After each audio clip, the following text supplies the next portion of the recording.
Excellente soirée, chers amis. Le monde moderne est impitoyable et exige de notre cerveau la capacité de faire plusieurs choses à la fois.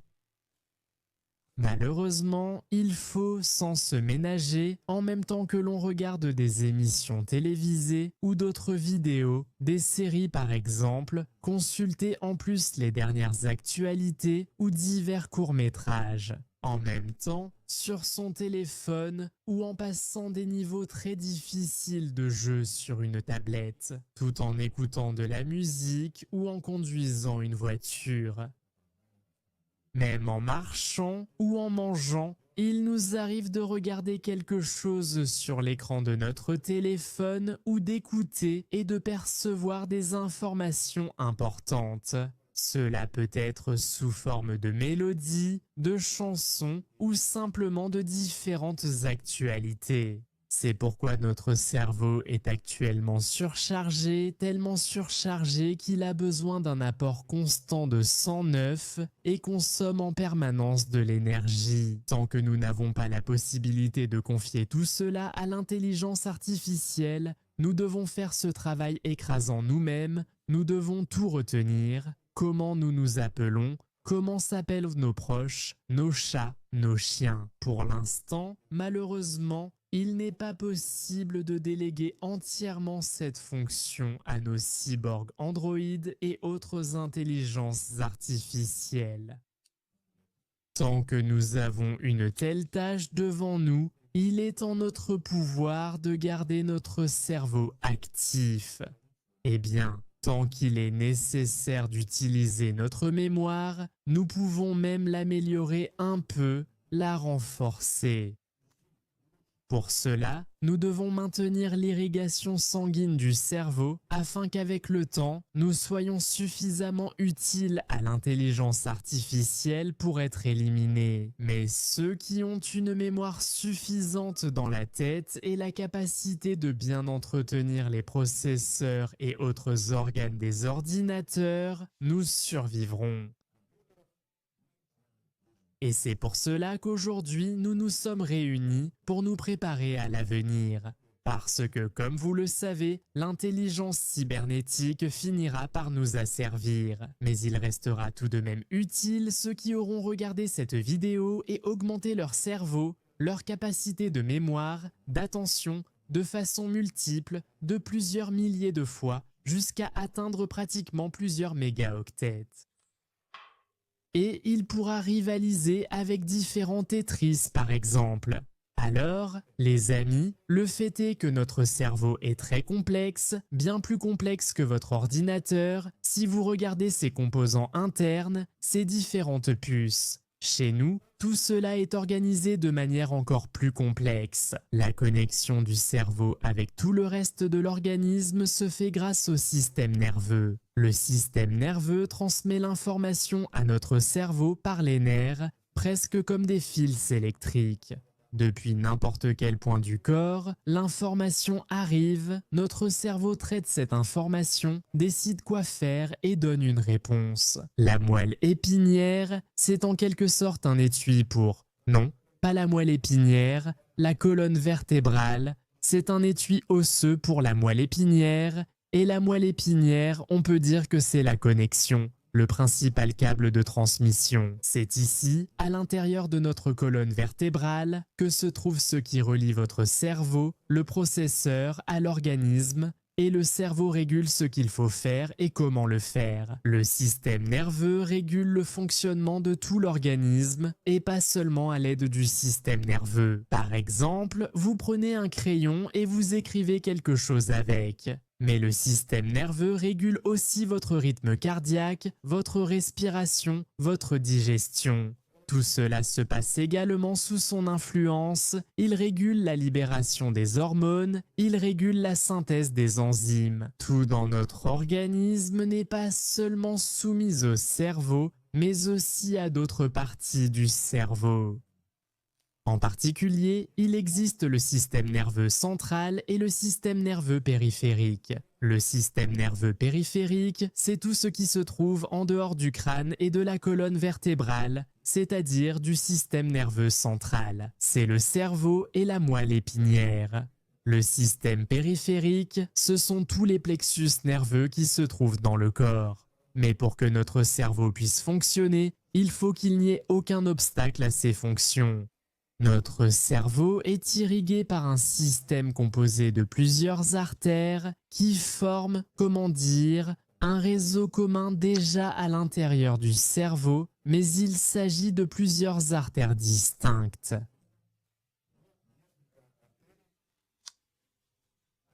C'est l'artère carotide commune qui se divise ensuite en artères carotides externes et internes, ainsi que l'artère vertébrale. Tout cela pénètre dans la cavité crânienne, tout cela se relie ensemble, forme des anastomoses et crée ce qu'on appelle le cercle de Willis. C'est-à-dire que toutes ces artères, les voici l'artère carotide interne, droite, gauche, l'artère vertébrale, les voici à droite et à gauche. Elles sont entrées dans la cavité crânienne et ici elles se sont reliées entre elles. Pourquoi cela est-il fait? C'est fait pour que, si le sang cesse de circuler dans une des artères, par exemple pour une raison quelconque, le plus souvent à cause de l'athérosclérose ou d'une thrombose, supposons que dans l'artère interne droite ou dans la carotide, le sang ne circule plus. Les 2 ou 3 autres artères vont compenser cela, c'est-à-dire que le sang circulera plus intensément à travers elle. Ici, tout cela se ramifie ensuite vers d'autres vaisseaux. C'est ainsi que c'est fait, mais à condition que cela ne se produise pas brusquement, c'est-à-dire qu'il y ait du temps pour que ce flux sanguin de réserve puisse se former et se renforcer. Alors, les amis, mais quelle est notre tâche? Notre tâche n'est pas de permettre cela, mais au contraire, d'améliorer considérablement non seulement l'afflux sanguin, mais aussi l'écoulement. Parce que très souvent, en premier lieu, il y a une perturbation de l'écoulement veineux qui passe inaperçue, même à un âge assez jeune, lors d'examens comme l'échographie, le Doppler, des vaisseaux du cou et de la tête. On découvre des troubles de l'écoulement veineux. Qu'est-ce qu'un trouble de l'écoulement veineux? C'est un déséquilibre entre la quantité de sang qui arrive ici, dans la tête, et la difficulté de l'écoulement. Le sang arrive bien, mais repart mal d'ici. Pourquoi cela se produit-il? Quelle en est la cause? C'est parce qu'il y a un obstacle sur le chemin des veines, c'est-à-dire que le sang arrive au cerveau par les artères. Et il doit repartir par les veines. Mais la paroi des veines, comme vous le savez, est plus souple, alors que celle des artères est plus dense. Il y a même une couche élastique, et la pression dans les artères est bien plus élevée que dans les veines. C'est-à-dire que le sang artériel, riche en oxygène, apporte sous pression les nutriments au cerveau. Et ensuite, tout ce sang déjà utilisé, le cerveau a complètement absorbé tout ce qu'il pouvait et ce sang usé retourne par les veines vers le cœur, déjà appauvri en oxygène. Mais à cause du fait que les muscles, par leurs spasmes, commencent à comprimer les veines, une stase veineuse se produit. Et c'est pourquoi le nouveau sang frais ne peut pas bien arriver au cerveau parce qu'il y a encore l'ancien sang qui s'y trouve. Comme vous vous souvenez des histoires, lorsqu'un élève est venu voir son maître, le maître lui tend une tasse de thé et lui dit « Verse du thé ici ». L'élève répond « Je ne peux pas verser, il y a déjà du thé dedans ». Le maître lui dit alors « Voilà pourquoi tu dois comprendre la sagesse. Pour verser du nouveau thé, il faut d'abord vider l'ancien. » Et c'est ainsi qu'il lui a appris la vie. C'est donc le même principe que dans les sages histoires chinoises. Il faut d'abord que le vieux sang parte et seulement après le nouveau viendra. C'est une sagesse séculaire. Elle est fondée, vous voyez, sur des connaissances anciennes. Alors, les amis, afflux des flux. Et troisièmement, c'est le travail direct du système nerveux. La compression des nerfs perturbe également le fonctionnement de notre cerveau. Si un nerf est constamment irrité, même s'il est éloigné de notre cerveau, cela détourne le travail de notre système nerveux. Par exemple, moi, disons qu'une guêpe m'a piqué à la main. Une douleur atroce a traversé ma main et elle me fait mal en général. Ensuite, je trébuche, je tombe et je me casse un doigt, disons l'auriculaire, et il me fait encore plus mal. Et cette douleur envoie constamment des informations à mon cerveau et mon cerveau est déjà occupé à traiter cette douleur. J'aurais pu utiliser les ressources de mon cerveau pour résoudre des problèmes mathématiques complexes, regarder des séries ou lire des actualités. Mais cette douleur ne me permet pas de me concentrer sur ces choses importantes. C'est pourquoi 80 à 90% de mon cerveau se concentre là-dessus. Et si c'est irritant, cet irritant se rapproche encore plus du cerveau. Alors, par exemple, le mal de dents. Qui a déjà eu mal aux dents au moins une fois dans sa vie? Il y a des gens comme ça ici. Ce serait intéressant de savoir s'il y a quelqu'un parmi les spectateurs. Écrivez dans les commentaires ce que vous avez ressenti quand vous aviez mal aux dents. Cette douleur commence à irriter encore plus le cerveau et il commence à se concentrer dessus, il ne peut rien faire d'autre. C'est pourquoi notre tâche à nous. Et il arrive que la compression du nerf ne soit pas si forte, comme par exemple une rage de dents, mais suffisamment constante pour provoquer une distraction. Un trouble de l'attention du cerveau, c'est-à-dire une impulsion constante sous forme d'irritation du nerf, que nous pouvons même finir par ne plus ressentir avec le temps parce que cette transmission est bloquée, perturbe aussi le fonctionnement du cerveau, en particulier en diminuant l'attention et en nous empêchant de nous concentrer sur des choses importantes. Alors, les amis, il y a 3 composants principaux que nous devons restaurer ensemble afin de rétablir le cerveau, de l'améliorer et de l'amener à sa fonction maximale au niveau le plus élevé possible. Le premier, ce sont les artères, le deuxième, ce sont les veines et le troisième, ce sont les nerfs. Voici nos 3 postulats pour aujourd'hui. Si je dis artères, vous devez immédiatement penser aux veines. Si je dis nerfs, vous me répondez artères et veines. C'est ainsi que nous allons raisonner à partir d'aujourd'hui. Alors, mes amis, que faire maintenant? La théorie est claire, l'importance est justifiée, maintenant nous passons à la partie pratique. En fait, tout cela est lié à une compression mécanique, c'est-à-dire que quelque chose comprime quelque part, quelque chose est pincé, un spasme musculaire se produit. Mais si nous prêtons attention à notre vie quotidienne, y a-t-il vraiment beaucoup de tension musculaire dans notre vie? La tension musculaire maximale, l'humanité l'a connue pour la dernière fois il y a une vingtaine d'années, lorsque nous nous déplacions nous-mêmes sur nos jambes, lorsque nous faisions quelque chose physiquement, que nous soulevions quelque chose de plus lourd qu'un crayon ou une cuillère. Mais dernièrement, nous ne nous fatiguons plus avec des efforts physiques. La plupart du temps, nous passons notre temps assis ou allongés, parfois debout, mais nous bougeons très peu. L'homme moderne passe énormément de temps dans cette position, la tête penchée en avant, les yeux avidement fixés sur l'écran de son téléphone, comme si j'avais un téléphone ici pour vous montrer. Voilà la réalité moderne. C'est pourquoi, mes amis, le spasme musculaire. Il se forme parce que nos muscles se sont affaiblis. Ils sont devenus tellement faibles que le poids de la tête, est-ce que quelqu'un a déjà pesé sa tête? Pour certains, elle pèse 3 kilos, pour d'autres 4.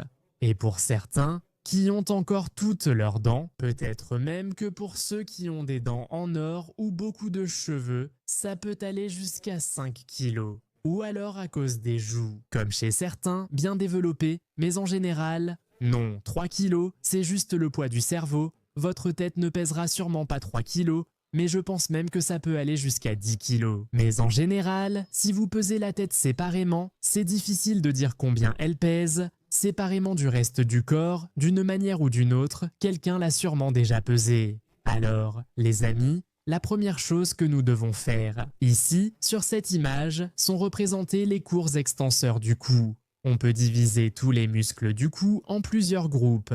Il y a les muscles extenseurs qui se trouvent ici à l'arrière et parmi eux, on peut aussi distinguer deux groupes. Ce sont les courts extenseurs. Ce sont des muscles qui se trouvent entre l'os occipital et la première et la deuxième vertèbre.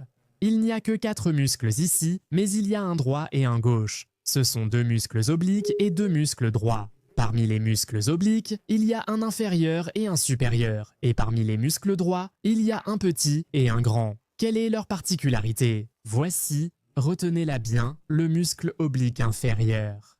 À côté de ce muscle passe le nerf occipital, le grand nerf occipital. Lorsqu'il est irrité, cela provoque une tension constante des autres muscles, c'est-à-dire qu'en cas d'irritation du nerf, une tension réflexe de tous les autres muscles occipitaux peut apparaître. De plus, non seulement ce muscle peut comprimer ce nerf, mais il passe ensuite à travers plusieurs autres muscles situés au-dessus des courts extenseurs. Ceci fait justement partie du long extenseur du cou et c'est un muscle superficiel. Ici, nous avons le trapèze supérieur, donc la tension du trapèze supérieur lui-même, elle peut soit être provoquée initialement par l'irritation de ce nerf, soit à cause de sa propre tension, provoquer l'irritation du nerf au moment où le nerf passe directement à travers elle. De plus, notre artère vertébrale passe à l'intérieur du canal vertébral, ici, dans les apophyses transverses des vertèbres cervicales. Ici, elle forme une courbure au niveau de la première vertèbre cervicale avant de pénétrer dans la cavité crânienne. Voilà, les amis, regardez, ici nous avons les apophyses transverses des vertèbres, ça c'est notre colonne vertébrale, et l'artère vertébrale se trouve juste à l'intérieur, ici, vous voyez. Ce sont les racines nerveuses qui partent de la moelle épinière, et voilà, elles pénètrent dans la cavité crânienne. Ici, elles forment une courbure, juste au niveau de la première vertèbre, ici elles se courbent comme ça. Et justement, ces petits muscles courts se trouvent tous ici. Et lorsque ces muscles sont tendus, une compression se produit. En premier lieu, ce qui est comprimé, ce n'est pas l'artère. L'artère, c'est la structure la plus résistante de tout ce qui peut être comprimé. La première chose qui est comprimée, c'est le nerf et la veine. Autour de cette artère vertébrale, à côté d'elle et même en l'entourant un peu, se trouve la veine vertébrale. Et donc, lors d'un spasme justement dans cette région sous-occipitale, qu'est-ce qui se passe? Ce n'est pas d'abord une perturbation de l'apport sanguin, mais plutôt une perturbation de l'écoulement du sang. C'est-à-dire que l'apport sanguin reste également à 100%. Donc, par quoi tout commence? Le processus. L'apport sanguin à 100% est maintenu même en cas de spasme de ces muscles, mais le drainage, lui, devient, disons, seulement 70%. Il est entravé. Le sang neuf arrive, l'ancien ne s'écoule pas, ce qui comprime le nerf et provoque la douleur. Tout d'abord, il s'agit du grand et du petit nerf occipital. Le petit nerf occipital se trouve également non loin du grand et il sort à la surface derrière le muscle sternocléidomastoïdien. C'est pourquoi aujourd'hui, notre tâche est d'éliminer le spasme dans cette zone. Pour cela, nous devrons détendre la région sous-occipitale, ces muscles-ci, une partie des longs extenseurs du cou. Ils sont composés de plusieurs muscles, mais celui qui nous intéresse sera le muscle splenius. Le muscle élévateur de la scapula est également important car il est très souvent tendu en même temps que le muscle trapèze. Alors, les amis, la première chose à faire est de trouver votre muscle trapèze. Il se trouve ici, sur l'épaule, mais aussi sur le cou lui-même. C'est le muscle le plus superficiel. La partie la plus grande que vous pouvez attraper, c'est justement cette partie du muscle trapèze. En dessous, il y a tout le reste. En dessous se trouvent les extenseurs du cou. Comme nous le savons déjà, le nerf occipital sort ici et passe sous le muscle oblique inférieur.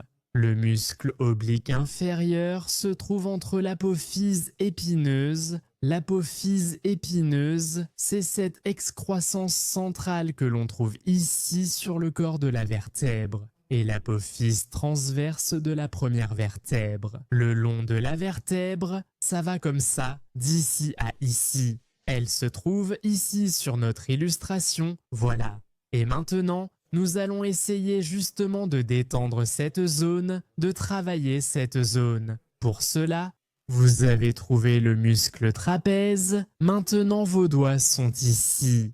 Si nous massons simplement de cette façon à côté de ce muscle, nous n'atteindrons pas la partie qui nous intéresse. C'est pourquoi nous tournons un peu la tête, c'est-à-dire qu'avec la main droite, j'ai trouvé le bord du trapèze ici et je tourne la tête dans la direction opposée. Et ici, justement, s'ouvre le muscle splenius, sous lequel se trouve le muscle oblique inférieur. Et c'est cet endroit que je commence à travailler, et je commence à le faire non pas directement sous le crâne, mais un peu plus bas, à peu près là où vous pensez que se trouve votre deuxième vertèbre, donc pas juste sous l'os occipital, mais un peu plus bas. Mais pour être sûr de bien cibler, vous pouvez travailler toute cette zone un peu plus haut et un peu plus bas. À ces endroits, vous trouverez des zones plus douloureuses et certaines zones peuvent ne pas être douloureuses, mais rester assez tendues. Très souvent, il arrive que chez ceux qui, par exemple, avaient des acouphènes ou une baisse de l'audition, après avoir travaillé toutes ces zones, tous ces phénomènes diminuent également. Mais là, nous travaillons avec les doigts. On peut d'abord le faire dans le sens de la longueur, sans tourner la tête, vraiment le long de ce muscle, c'est-à-dire entre le trapèze, et travailler donc le bord du trapèze. Et vous essayez vraiment de passer juste en dessous, ici. Ensuite, vous faites cela en tournant la tête, c'est la deuxième action, le deuxième mouvement, et vous travaillez aussi toute cette zone ici. Et ensuite, vous trouvez le bord postérieur du muscle sternocléidomastoïdien. La voici, si vous tournez la tête, inclinez-la un peu, vous verrez le contour de ce muscle, et il faut attraper ce muscle avec les doigts, puis le déplacer légèrement vers l'avant. Vous le saisissez et vous déplacez le muscle lui-même vers l'avant. Vous l'avez tiré vers l'avant et vous la maintenez ici, 1 seconde, 2, puis vous tirez à nouveau et vous maintenez.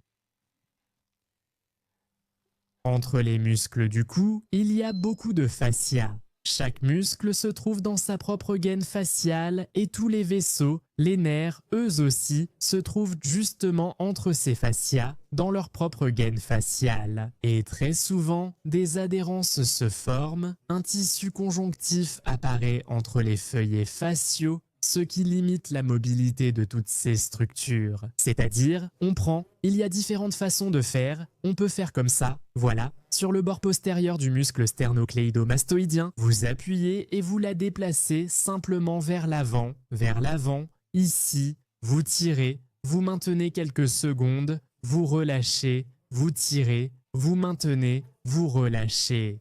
Après cette manipulation, il arrive souvent qu'on ressente un afflux de sang neuf et frais dans la région de la tête. Cela se produit souvent parce que tout d'abord, le drainage s'améliore et seulement après cela, quand on a libéré, qu'on a vidé le vieuxté du verre, on peut déjà y verser du nouveau. C'est pourquoi, avec ces actions, vous éliminez d'abord la stase veineuse, celle qui était là depuis longtemps, peut-être, et maintenant un sang neuf et frais commence déjà à affluer vers votre cerveau, vers vos circonvolutions.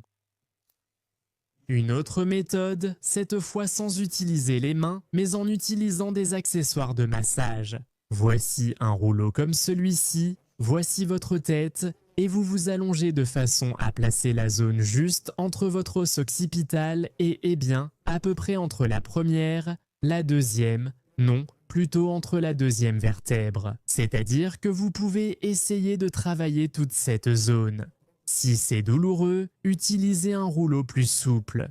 Ici aussi, vous vous allongez et dans cette position, simplement, quand votre tête est droite, vous travaillez la zone, puis vous tournez légèrement la tête d'un côté, vous travaillez avec la tête tournée d'un côté, puis avec la tête tournée de l'autre côté. Je vais vous montrer cela sur moi-même tout à l'heure. Une autre option, c'est la même chose, mais de façon plus précise, en utilisant une balle. Ici, vous pouvez aussi le faire en position allongée, vous pouvez poser la balle sur quelque chose, mais ce n'est pas pratique sur un rouleau, il vaut mieux la poser sur quelque chose où elle ne roulera pas, sur une surface plane par exemple.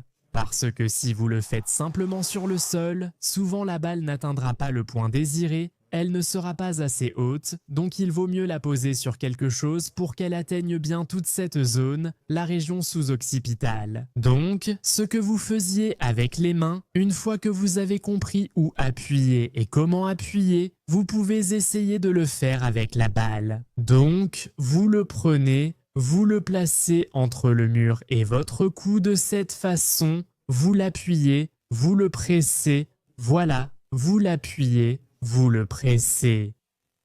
Si c'est douloureux, tenez-le simplement sur un point. Si ça va à peu près, vous pouvez le bouger un peu d'un côté, un peu de l'autre, monter un peu plus haut, descendre un peu plus bas. Travaillez d'abord d'un côté, puis de l'autre côté. Et aussi, lorsque vous travaillez avec la balle ou le rouleau directement sur l'os occipital, il y a souvent ici des zones douloureuses, il faut aussi les travailler et éliminer cette douleur. Parce que ce sont justement les points d'attache, notamment ici, du muscle trapèze. Et souvent, lorsqu'il se raccourcit, se contracte, cette tension commence justement dans cette zone. Il est également souhaitable de la détendre de cette manière, de la travailler. Donc, beaucoup aimeront le faire sur le rouleau car il n'est pas nécessaire de se fatiguer. Vous êtes allongé, vous posez la tête et vous tournez simplement la tête d'un côté à l'autre comme ceci en faisant de petits mouvements de rotation. Vous pouvez commencer d'abord du centre vers un côté. Commencez directement depuis la zone sous-occipitale, il y a souvent beaucoup de zones tendues, contractées, puis descendez un peu plus bas, c'est-à-dire l'occiput lui-même, l'os occipital, où se trouve votre muscle occipital qui sera tendu et douloureux, et il faut aussi travailler les muscles sous-occipitaux. Et de l'autre côté, c'est pareil, à droite, à gauche. Il arrive que la sensation de tension ne soit pas la même à droite et à gauche. D'un côté, cela peut être plus fort, de l'autre plus faible. Voilà, vous massez et travaillez de cette manière. Le muscle sternocléidomastoïdien, il y a peut-être que vous avez vu différentes techniques de massage. Quand on le travaille ainsi, qu'on l'étire de cette façon, tout cela est également très bien. Mais très souvent, on oublie justement cette action-là, parce que sa particularité, c'est qu'elle perd sa mobilité précisément. Ses muscles doivent bouger d'une certaine manière, l'un par rapport à l'autre, et très souvent, dans cette direction, elle cesse de bouger, de se déplacer par ici. C'est pourquoi notre tâche, avant tout, pour libérer les fascias qui peuvent comprimer précisément les veines, c'est de la travailler de cette manière, de la déplacer. C'est-à-dire que vous déplacez simplement le muscle sternocléidomastoïdien de cette façon. Ici, vous la déplacez comme ça, hop, vous l'avez déplacée. Vous déplacez, vous maintenez, vous déplacez, vous maintenez. Vous restaurez sa mobilité. Il se peut que vous trouviez des zones où elle bouge moins bien. Cela peut être dans la partie supérieure ou peut-être un peu plus bas. Donc, au début, si vous essayez de le faire, vous allez trouver des zones où le mouvement est irrégulier. À certains endroits, elle peut bouger mieux, à d'autres moins bien. Quand vous les trouverez, travaillez-les. Alors, les amis, il se trouve qu'à la suite de notre vidéo d'aujourd'hui, nous nous sommes surtout détendus. Nous avons détendu ensemble notre cou tendu, sans vraiment savoir pourquoi. Elle est tendue parce qu'elle est devenue si faible que le poids de votre tête la pèse.